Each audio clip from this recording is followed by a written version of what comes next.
Tempat pemakaman umum Cikutra, Kota Bandung longsor akibat hujan deras. Sejumlah makam yang berada dekat tebing sungai tergerus longsor. Warga dan petugas mengevakuasi puluhan jenazah di tepian sungai Cidurian, Kelurahan Neglasari, Kecamatan Cibenying Kaler. Area makam yang terdampak longsor berada di komplek kedua. Sebanyak 12 makam roboh dan sebagian hanyut terbawa tanah yang longsor ke arah sungai. Dulu sempat longsor, terus cuma dipatok, nggak dibenteng lagi. Akhirnya hujan 3 hari berturut-turut, amblas lagi, lebih besar. Kesulitan dalam Rumah Sakit Pertamina Pusat RSPP kembali menyiapkan rumah sakit rujukan COVID-19. Lapangan bola Simpruk seluas 22.700 meter disulap menjadi extension rumah sakit rujukan COVID-19. RSPP Extension ini nantinya menyediakan fasilitas 300 tempat tidur, laboratorium radiologi, tes PCR, dan juga ratusan tenaga medis. Sedangkan seluruh pembangunan dan penyedia alat kesehatan serta tenaga medis berada dalam pengawasan RSPP. Polres Metro Jakarta Utara berikan bantuan 50 paket sembako kepada warga Tanjung Priuk yang merupakan pekerja harian seperti pemulung dan warga yang tidak memiliki tempat tinggal. Kapolres Metro Jakarta Utara Kombes Pol Budi Herdi Susianto menyebutkan masyarakat di sekitar Tanjung Priuk ini memiliki kondisi yang sangat memprihatinkan dan berhak mendapat bantuan. Data yang kami terima dan sudah kami verifikasi, ada 50 di sini kepala keluarga pemulung yang memang membutuhkan dan belum pernah sama sekali mendapatkan bantuan dari pemerintah. Bantuan ini merupakan gerakan bakti sosial Polri peduli COVID-19 bagi masyarakat yang belum menerima bantuan pemerintah.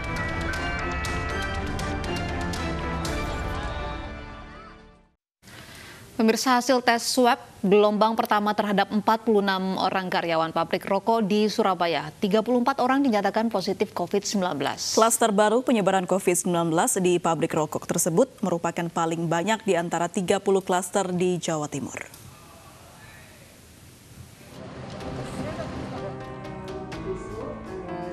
Tim gugus tugas COVID-19 Jawa Timur telah melakukan tes swab gelombang pertama terhadap 46 orang dari 100 karyawan pabrik rokok PT HM Sampurna Rungkut 2. Hasilnya, 34 orang dinyatakan positif COVID-19. Ketua Tim Kuratif Gugus Tugas COVID-19 Jawa Timur, Dr. Joni Wahyu Hadi menyatakan hasil tes swab mengejutkan. Karena dari pengalaman rapid test biasanya hanya 10% yang terkonfirmasi positif COVID-19. Namun untuk kasus positif di pabrik rokok Sampurna ini cukup tinggi.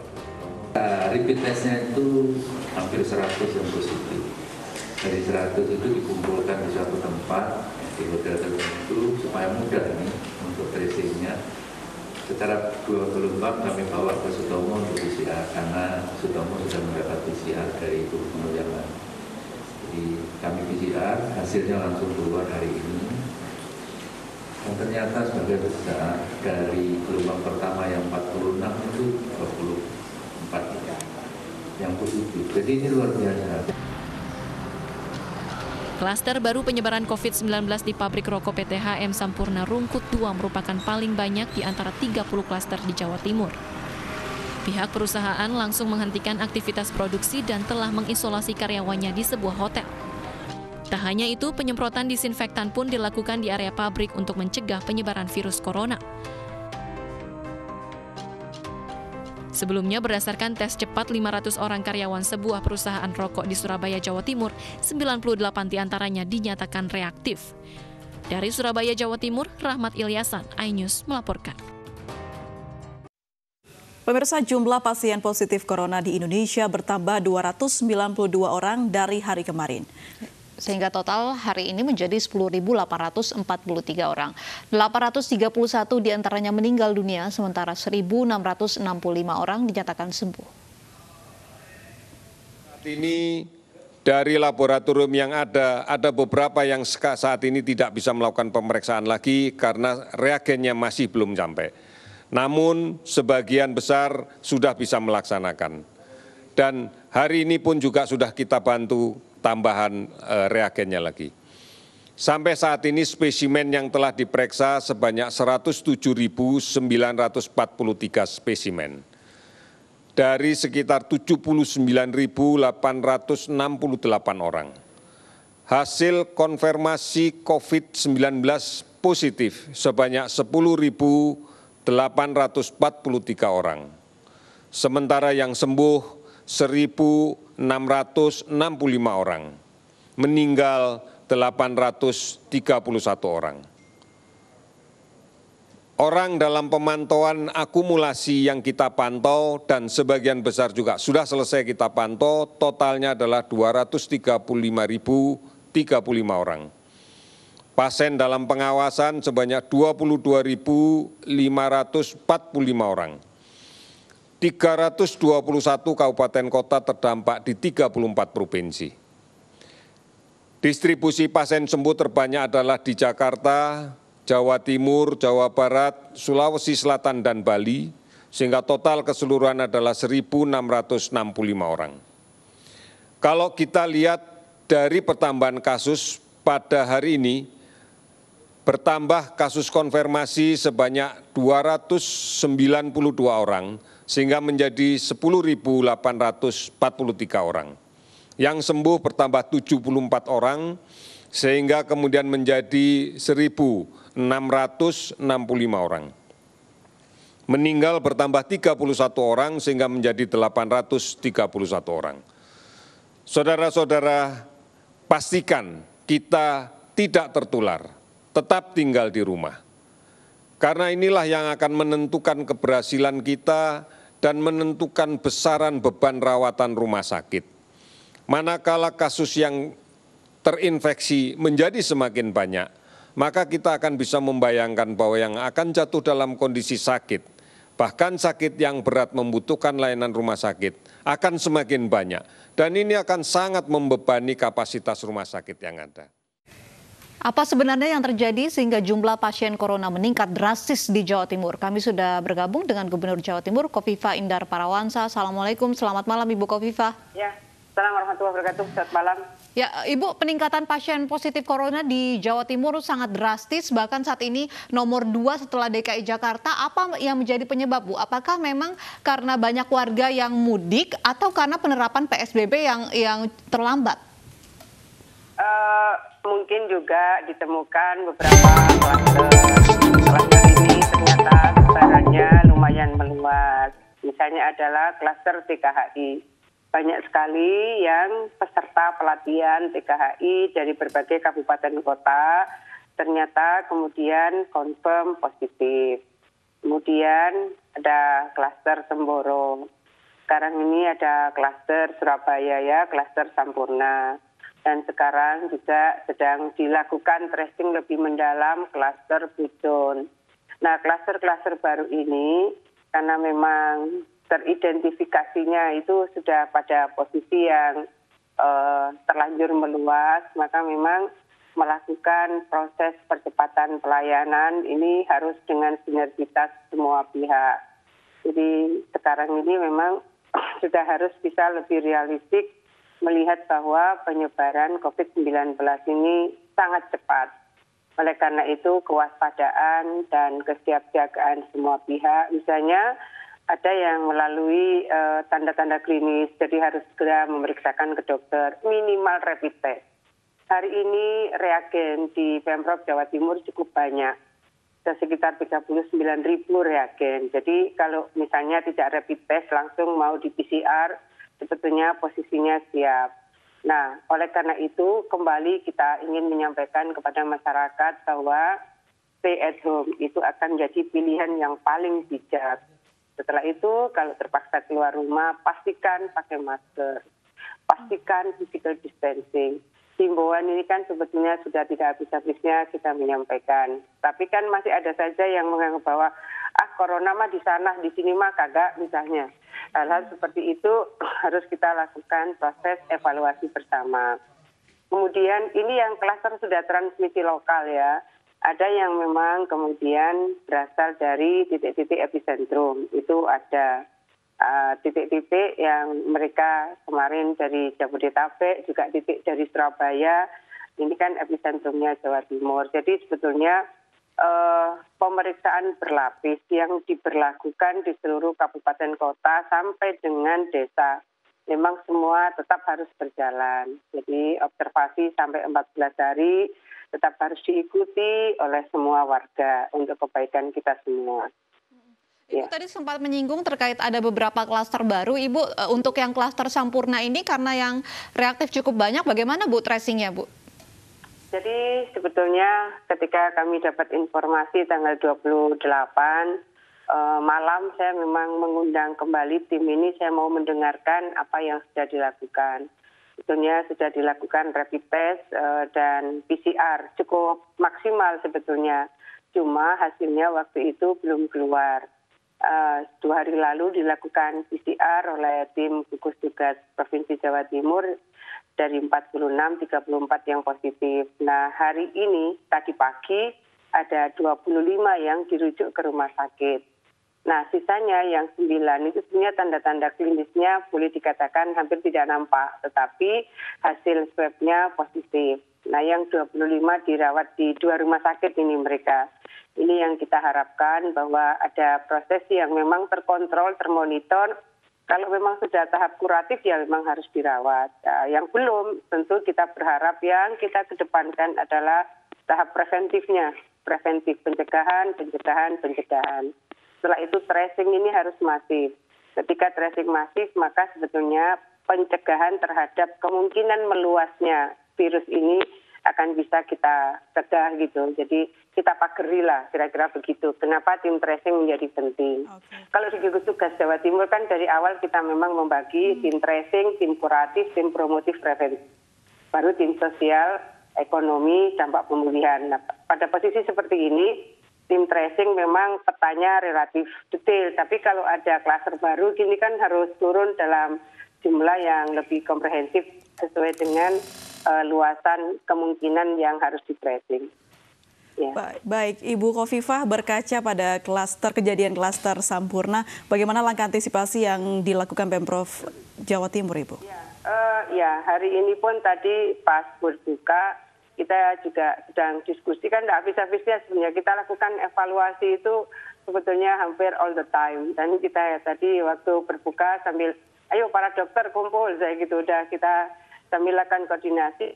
Ada yang diantisipasi lagi, titik lain yang kita khawatir itu adalah pengembangan dari klaster ini. Jadi ya saya sampaikan sudah kita koordinasikan dengan Dinkes setempat supaya Dinkes setempat melakukan tracing lebih dulu, baru kita akan menjadi supporting team.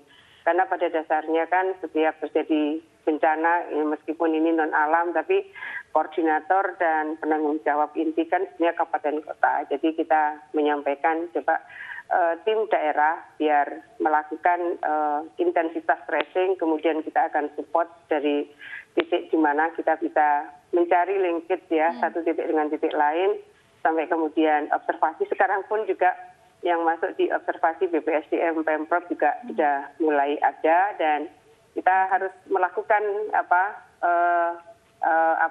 koordinasi di antara ini tracingnya di sini, kemudian ini harus diobservasi atau ini isolasi di rumah sakit mana.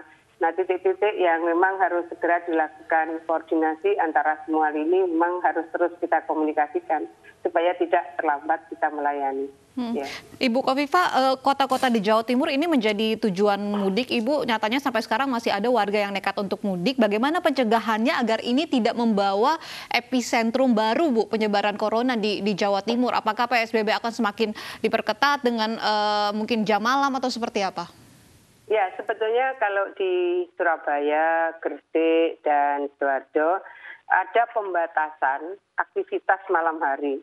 Pembatasan aktivitas malam hari itu dimulai dari jam 21 malam sampai dengan jam 4. Jadi pada posisi seperti ini, apakah disebut jam malam atau pembatasan aktivitas malam hari gitu ya, supaya tidak punya konotasi berlebihan gitu. Tapi bahwa ini sudah mulai 2 hari, hari ini adalah hari ketiga kita melakukan langkah-langkah teguran dan tindakan. Jadi kalau sudah teguran dan tindakan, pasti ini law enforcement-nya bisa lebih kuat. Harapannya masyarakat bisa memahami bahwa hari ini memang penyebaran COVID-19 itu cukup masif. Oleh karena itu kita semua harus menjadi bagian yang ikut berkontribusi untuk mencegah penularan COVID-19 di lini kita masing-masing.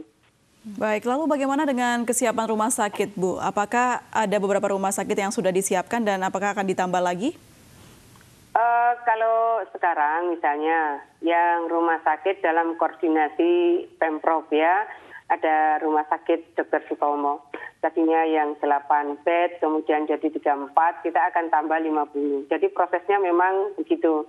Kemudian kemarin pagi saya baru ke rumah sakit UNER. Rumah sakit ini akan diperluas sampai 200 bed. Jadi kemungkinan per hari ini sekitar 34 ya yang bisa dirawat. Tapi akan terus berkembang karena kemarin sebetulnya beberapa bed dan negatif pressure itu sudah siap. Ada beberapa alkes yang masih harus menunggu. Ini juga PR-PR yang tidak sederhana karena rata-rata alkes untuk COVID-19 ini apakah ventilator atau beberapa kebutuhan lainnya itu harus diimpor. Nah, dalam posisi seperti ini kami pun sudah mengkoordinasikan misalnya, oh ya sudah kita punya ventilator, kita pinjamkan dulu yang 3 pieces ini misalnya. Kemarin sempat kita koordinasikan seperti itu karena RSUA hari ini lebih membutuhkan. Jadi memang koordinasi di antara layanan-layanan kuratif, rumah sakit juga harus lebih masif. Nah sekarang kegotong royongan kita semua, hampir setiap hari kalau ada yang meninggal, banyak rumah sakit yang tidak terlalu mudah kita untuk bisa menggunakan ambulans dari rumah sakit yang bersangkutan. Jadi misalnya di Gedung Gerahadi ini ada 5 ambulans yang selalu standby. Sore ini tadi ada 2 ambulans keluar, kebetulan saya melihat, saya tanya kemana mereka. Iya Bu, lagi jemput 2 jenazah Bu, dari rumah sakit A dan B dan seterusnya. Bagi kami tidak ada masalah layanan ini, cuma bahwa ada kehati-hatian dan kewaspadaan, kadang agak overdosis, sehingga untuk bisa mengantarkan pemulasaraan jenazah beberapa rumah sakit ini agak keberatan untuk menggunakan ambulansnya. Mungkin alasan-alasannya juga cukup. Ya, hal-hal seperti ini memang kita sudah harus menyiapkan, bukan hanya rumah sakitnya, tetapi juga ambulans yang standby, tempat pemulasaraan yang kita memang disupport oleh Perhutani. Terima kasih. Ada 9 titik yang Perhutani siapkan untuk tempat pemulasaraan. Nah, pola-pola seperti ini kan betapa pentingnya sinergitas semua lini. Sehingga antara promotif, preventif, dan tim tracing, termasuk misalnya jikalau ada kebutuhan pemulasaraan jenazah harus bisa dipastikan semua bisa terantisipasi. Dan khusus Jawa Timur saya ingin memastikan kepada tim di Pemprov bahwa kalau jenazahnya itu Muslim, pastikan mereka sudah kita lakukan salat jenazah sebelum pemulasaraan. Jadi ada beberapa SOP selain dari protokol Kementerian Kesehatan juga ada MUI juga punya anjuran ya, surat edaran, kemudian dari Dirjen Bimas Islam, Kementerian Agama juga bagaimana sebetulnya menyolatkan jenazah yang Muslim ketika terkonfirmasi COVID positif. Jadi pola-pola ini betapa pentingnya kita bersinergi semua lini. Ya. Yang juga penting Ibu terkait dengan bantuan kepada masyarakat yang terdampak COVID-19 ini, terutama bagi pekerja harian lepas, apa Bu bentuknya dari pemerintah Provinsi Jawa Timur? Ya, pertama saya ingin menyampaikan mungkin kita semua sudah terkonfirmasi. Paling tidak ada 6 lapis bantuan yang dari pusat ya, dari mulai PKH, BPNT, sampai dana desa, kemudian bantuan tunai, prakerja, dan seterusnya. Ini ada 6 lapis. Lapis ke-7 adalah Pemprov. Nah, Pemprov ini pertama akan menyiapkan bantalan sosial bagi penerima BPNT. Bantuan pangan non-tunai yang berbasis kelurahan. Kenapa kita akan menebalkan? Karena kalau di desa ada dana desa. Dana desa ini kalau di Jawa Timur itu ada 7 triliun 654 miliar. Yang untuk bantuan tunai 2 triliun 322 miliar. Nah, kalau di kelurahan kan tidak ada itu. Maka kita memberikan penebalan dari BPNT. Kalau BPNT 200.000, maka dari Pemprov 100.000. Seluruh penerima BPNT berbasis kelurahan. Di Jawa Timur ada 333.022 keluarga penerima manfaat. Itu yang kita sudah transfer ke Himbara. karena penerima BPNT semua memiliki nomor rekening di Himbara. Sudah 4 minggu lalu saya ketemu dengan Himbara, koordinasi dengan Kementerian Sosial, Kementerian Keuangan, supaya kalau kita top up itu tanpa ada biaya. Jadi jasa top up itu zero. Ini sudah jalan. Nah, ini yang memang saya minta supaya disampaikan bahwa masyarakat ini sekarang rekeningnya bertambah. Kenapa bertambah? Karena Pemprov menebalkan dari bantuan pangan non-tunai yang 200.000 itu ditambahkan 100 oleh Pemprov. Sebanyak berapa? 333.022 keluarga penerima manfaat. Nah, yang kedua adalah bansos untuk yang terdampak. Bansos untuk yang terdampak kita menyiapkan 750.000 paket. 200.000 kali 3 bulan. Kita menyerahkan kepada Bupati Wali Kota untuk mendistribusikan. Kenapa? Karena yang poin 1 sampai poin 6, yang tahu siapa yang terima adalah Bupati Wali Kota. Maka siapa yang belum tersisir, itu juga yang tahu adalah Bupati Wali Kota. Maka kita kemudian mengirim surat untuk kabupaten kota kirim rekening.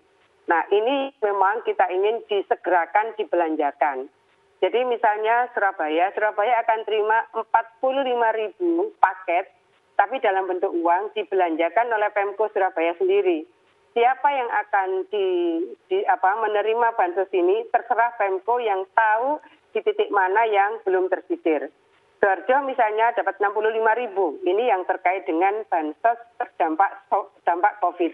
Kenapa 65.000 lebih banyak dari Surabaya? Karena yang bekerja di sektor industri Sidoarjo itu 1 juta lebih. Dari mereka ada yang dirumahkan, ada yang di PHK. Kemudian Gresik 35.000. Nah, 35.000 paket A200.000 kali 3 bulan. Kita ingin yang membelanjakan sembako adalah Bupati Wali Kota. Tetapi ini bukan hanya untuk yang PSBB, ini berlaku seluruh Jawa Timur, sekitar 750.000 paket untuk A200.000 dalam bentuk kita mensediakan beras dan telur. Karena hari ini telur ayam itu oversupply-nya luar biasa di Jawa Timur. Nah, kita berharap yang belum tersisir, asumsinya kan seluruh Bupati Wali Kota yang paling tahu. Maka kita mendeliver uang untuk sembako di masing-masing kabupaten kota bagi mereka yang terdampak.